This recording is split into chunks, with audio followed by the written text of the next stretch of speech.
to the Unitarian Universalist Church of Worcester podcast. We are a community built on love, hope, and justice. Our goal is to inspire people to take on the challenges of a changing world. Each week we'll bring you a reflection from our minister, the Reverend Aaron Payson, recorded during our Sunday service. Maybe it'll move you, challenge your thinking, or even stir up a little righteous indignation. That's all welcome here. Thanks for listening.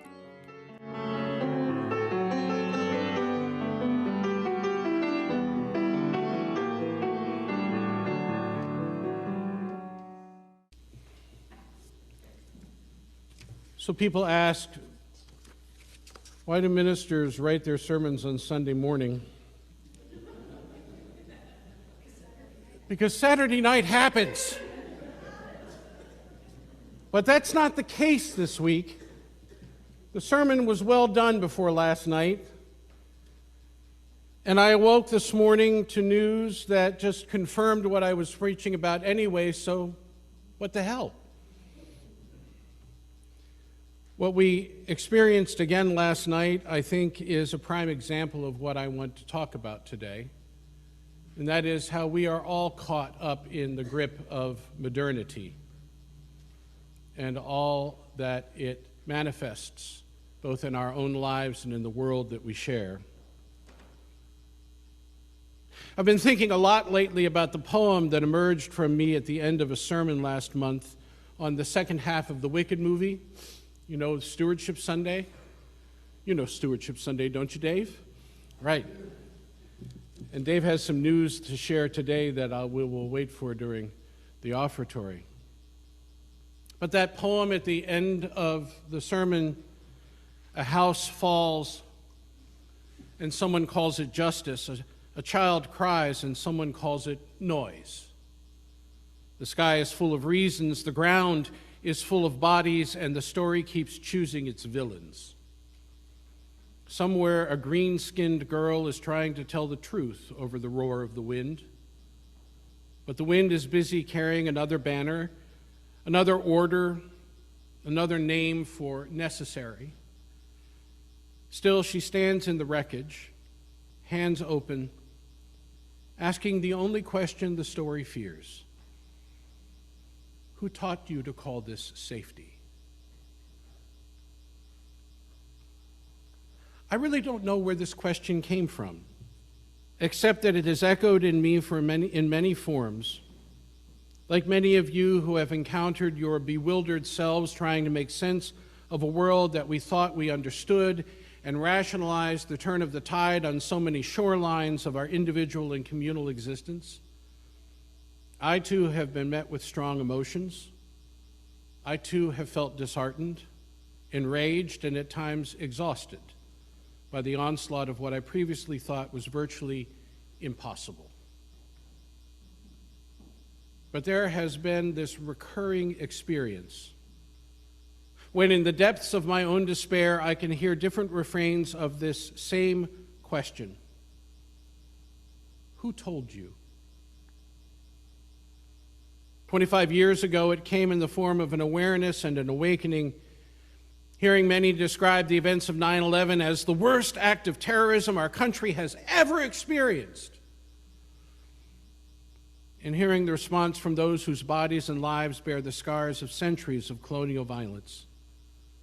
Really? This is the worst our country has experienced? And it was the memory that surfaced again as I felt my soul tear open again, trying to comprehend the complex histories at war again in Israel-Palestine, and now again in Iran and other countries in the Middle East. A wound that is also at the heart of my own continuing effort to comprehend the legacy of such violence in the history of a country that I call home, violence that erupted again last night. I took heart years ago in the rising empathy that shaped the response of so many to tend to those who lost their lives on that fateful day in 2021. I thought, at last, perhaps we are at a turning point. And then the Bronx cheer returned to Yankee Stadium, and life returned to normal. Like the poem Nikki Giovanni wrote after the tragedy at Virginia Tech, "We do not understand this tragedy," she wrote. "We know we did nothing to deserve it, but neither does the child in Africa dying from AIDS. Neither do the invisible children walking the night away to avoid being captured by a rogue army. Neither does the baby elephant watching his community be devastated for ivory. Neither does the Mexican child looking for fresh water. Neither does the Appalachian infant killed in the middle of the night in his crib in his home his father built with his own hands, being run over by a boulder because the land was destabilized. No one deserves a tragedy," says the poet. If only this kind of consciousness remained. But when war in Afghanistan and Iraq took center stage and the cycle of violence continued, so I learned to take some comfort in the reality that while our species has been and is capable of such horrific violence, that it too is capable of empathy and compassion. The harder lesson continues to be that as a product of the evolution and history of said species, I too must realize I have the capacity for both, even if unintended and unconscious. It is the same consciousness that has compelled me in my own teaching of race, class, and gender at Worcester State, the same consciousness that is at work in me as I serve the unhoused and those who are pushed to the margins of our communities. Both these ventures awaken in me the hard reality that I also am a product of the very systems I seek to transform, and that I too am resistant to many forms of change. It's often said that when the student is ready, the teacher will appear. This morning, that teacher is Vanessa Machado de Oliveira, whose book, Hospicing Modernity, found its way to my Kindle recently. I don't know how it got there. And whose thoughts and work will occupy my heart and my mind for some time. I cannot do justice to her work in this sermon. So please consider this a brief introduction to what will undoubtedly become a much longer meditation over time. Her work is a profound examination of the crises of contemporary civilization and the inner work required to meet them. Rather than offering solutions or a roadmap for reform, Oliveira argues that modernity itself is terminal, shaped by extraction, colonialism, and entitlement, and the illusion of human superiority, and that our role is to hospice it, to accompany its decline with maturity and integrity rather than denial and despair. Her book challenges readers to confront the deep patterns that sustain modernity: exceptionalism, entitlement, saviorism, and the desire for control. These patterns, she argues, keep its individuals and societies trapped in cycles of harm, even when they believe they are doing good. Oliveira identifies archetypes of modern behavior, such as the do-gooder who retreats to comfort after a minimal effort, or the incognito capitalist, I love that, who reproduces harm while imagining themselves radical, to illustrate how deeply modernity shapes our habits of mind. And while the book might elicit thoughts of some kind of end-of-the-world scenario, because it does suggest the ending of what many find most dear, it is not an apocalyptic text, but one that encourages readers to envision a future beyond what we fear and favor in the moment. Before I describe how our work began, I want to take a moment to invite you into a little thought experiment and ask you to consider it as you hear the rest of Oliveira's story. She talks about the bus within us, a methodology that was created by her and others working with her to support us in identifying and interrupting the non-generative manifestation of the modern desire for a unified, coherent, and self-transparent self. Within modernity, maturity is associated with the role of the mind and reason over emotions and the body. Oliveira writes, this mature self should be unified in a coherent personality under control and sees both the world and itself objectively with self-transparency. In social media, this desire for coherence and self-transparency can be seen in the work of echo chambers that affirm a group's worldview while preventing exposure to other viewpoints. It's also at work when people respond defensively when their own self-images are challenged. This investment in coherence and self-transparency, grounded in the supposed universal and objective view of reality, severely limits our capacity to face and address plurality, uncertainty, ambiguity, and unknowability, both within ourselves and the world at large. For Oliveira, the bus methodology invites us to see a whole bus of people within ourselves. Imagine yourself a bus. At its most basic level, she notes, this bus has a driver and many passengers who embody what has marked one's lifetime: childhood events, unprocessed traumas, significant others. She notes some of these passengers are at the front of the bus and their voices are loud and well known, and some are seated in the middle of the bus, can only be heard at the front in certain occasions, and some are in the back and may even be unknown to the driver. Sometimes there are rebellions on the bus and it can be hijacked by rogue passengers. Sometimes passengers temporarily replace the driver. Sometimes the bus gets too fast and passengers become nauseated from the movement requiring attention.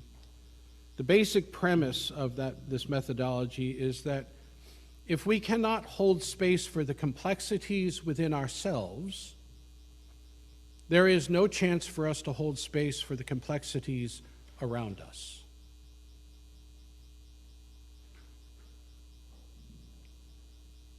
She writes, this methodology can help us work with our unconscious and playful ways to make connections and associations that might bypass our ego-logical defenses. Anyone here have ego-logical defenses? Anyone not have them? She writes, for example, if something prompts defensiveness or resistance, you can pause and check your bus. I love that. And instead of embodying resistance, take a step back. See resistance expressed by a passenger on your bus and pay attention to what the passenger is teaching you through what they are saying or through their interactions or conflicts with other passengers. If the idea of a bus is unrelatable, you can try different images. Some of you perhaps an orchestra, or a theater, or a village, or a campfire, or an ant farm, or squirrels on a spaceship. Whatever works for you. The image is just a prop for the analysis, she notes. So consider your bus, your orchestra, your theater, village, campfire, whatever. Bring it into your mind and listen to the beginning of Oliveira's story. In 1999, after spending 8 years as a K-12 teacher in the state of Parana in southern Brazil, Oliveira left the classroom to become a project coordinator for the British Council office in that state. First job was to coordinate a program aiming to connect Brazilian and British state-funded schools for partnerships involving teacher and student exchanges and projects that should be, 1, sustainable in the long term, 2, mutually educational, and 3, focused on global citizenship. Sounds reasonable, yes? This followed a government initiative to get every school in the UK linked to a school in a developing country. Oliveira's first task was to participate in a school principals conference in the UK promoting the school linking program. It was her first time traveling abroad. There was a great deal of interest in her own country at the conference, and she had the opportunity to ask many principals why they would like to link their school with a Brazilian school and what they would like to see as the partnership's educational outcomes. To her surprise, the general response of British principals was that they wanted to connect with a school out in the sticks, preferably in the middle of the Amazon forest without running water. When asked why, the common answer was that these principals wanted their students to know how fortunate and privileged their lives were in contrast to the lives of Brazilian students. When asked the principals what they thought this could mean educationally for Brazilian teachers and schools, the overwhelming response was that I shouldn't worry because as a gesture of reciprocity, the UK schools would collect and send old books and computers and shoes and clothes to the Brazilian schools. You can imagine that Oliveira found this deeply problematic, but she says she didn't have the words to express it at the time. The first assumption, she writes, was that by being exposed to the relative poverty of the schools in Brazil, the UK students would better appreciate the opportunities they could access in their countries. The poverty in Brazil was being framed and consumed as a way to address apathy and alienation in the UK context. A second assumption was that the Brazilian schools could be used as a means for the UK students to connect more personally with their textbook content and be more motivated to learn, especially in terms of addressing firsthand data about the Amazon forest. The Brazilian schools were expected to become live content for UK students to study. Third assumption was that the UK students could boast their sense of urgency and empowerment by making a difference to the unfortunate students in the Brazilian schools. Charity, she notes, toward the Brazilian students was being used to elevate the self-esteem of UK students. This really disturbed her. So she goes back to Brazil, and her next task is to have a similar meeting with a group of Brazilian principals and teachers who had also expressed interest in her program. She had prepared a lot of questions and naively hoped that this group would help her articulate the problem that she had encountered in the UK. So she asked the group why they wanted to link their school in Brazil with a UK school and what they wanted to see as a partnership educational outcome. Those educators were all too happy to join the program. They said it would be great for their schools to be associated with a first world country, for students to learn firsthand what it meant to be developed and what they should aspire to. There was a quick discussion, she notes, among teachers about whether this should be a personal or collective aspiration. In that group, she writes, there was no question about the desirability of setting first world perimeters as the universal measure for progress and development. When she asked if they saw any problem with this response, their reply was that there was indeed a problem of inequality. They felt that since their schools were underfunded, the UK schools could share their resources by sending old books and computers to Brazil. This left Oliveira in an awkward position. As a project manager, she notes, if she saw the schools as stakeholders, her job would be easy since the partners in the global north and the south agreed with each other and the program's success seemed secure. Partnerships could be sustainable, schools in each country would learn from one another what they wanted to learn, and their notion of global citizenship determining a hierarchy of global leaders and global followers was compatible and mutually agreed upon. A single story of progress, development, and human evolution had been naturalized on both sides. So, from a project manager's standpoint, she didn't have anything to worry about. As an educator, she couldn't sleep. And what kept her awake was a sense of accountability to the students and the consequence of their carrying and spreading this single story into the world. She notes, from that point on, I became deeply interested in this story. I wanted to know where this story had started, how it had become so prevalent, how it could be made so visible so that it could be questioned and perhaps interrupted, and what could be done long-term about the implications of reproducing and interrupting this story for students and society in general. She also wanted to know how and why humanity had been divided between those perceived as capable, normal, intelligent human beings heading humanity, enthroned and entitled to be global leaders, while others were told the opposite and believed it. She wanted to examine and expose the mythology that sustained and normalized and naturalized this story, and to understand why we have held on to these constructs so long despite the observable, tangible violence that they create. And these questions and many others have occupied her ever since. She writes, initially I felt shocked and betrayed by the fact that none of these questions had been asked during my formal education in Brazil. Even as I worked toward a university degree that trained me as a school teacher. For a while, she notes, I followed a few loose ends and as to why that might have been the case, but at one point I finally began to be able to articulate the problem I initially had so few words for. Formal mass schooling, as we know it, was created precisely to naturalize and normalize a single story, and it was extremely effective in doing so.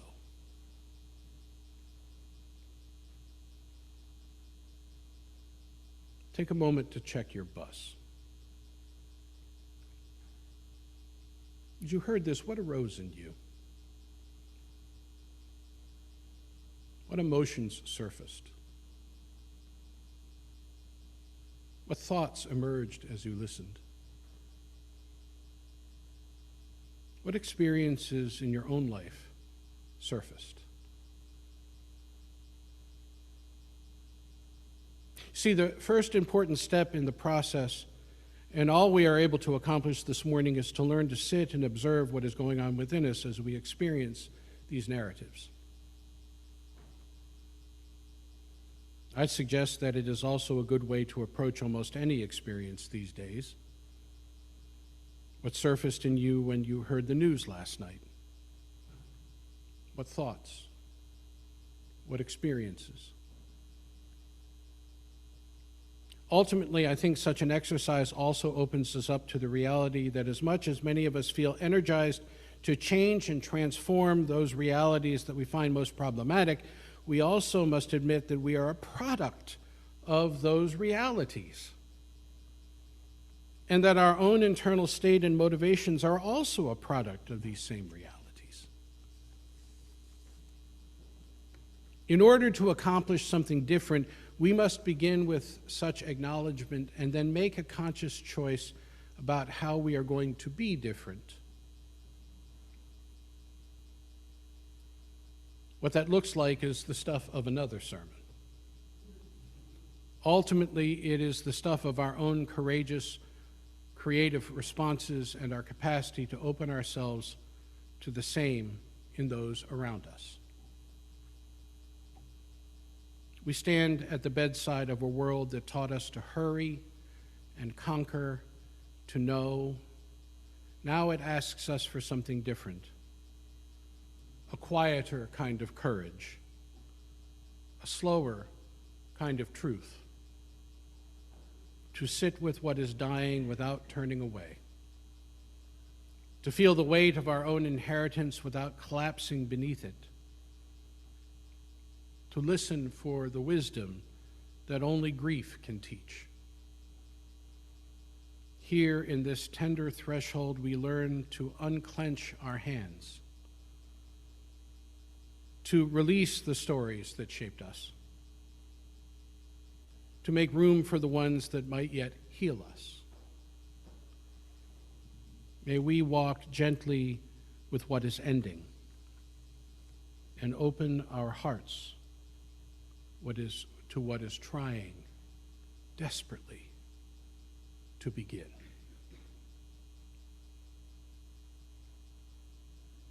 Amen. And blessed be.